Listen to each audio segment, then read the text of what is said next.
Tekak nak makan dessert, so kita pergi Milk and Barley dekat River City. So you guys tahu tak, River City ni adalah central kitchen dia, so fresh from the oven. Milk and Berry, ni kita ada 6 flavor. Oh by the way, dia ada promo, buy 5 free 1, buy 10 free 2. So dapat semua flavor kalau buy 10 tu. This one original, tak dia crunchy, nipis tau, and isi dia very sedap. 10 over 10. Next, kita ada kunafa. Crunchy nya. Ada creamy sikit. Tak, dia semua sama je.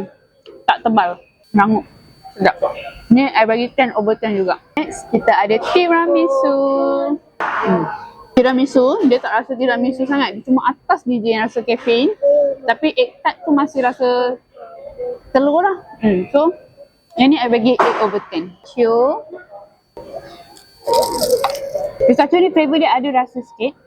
Egg dalam ni lagi kuat flavor dia dari flavor topping dia.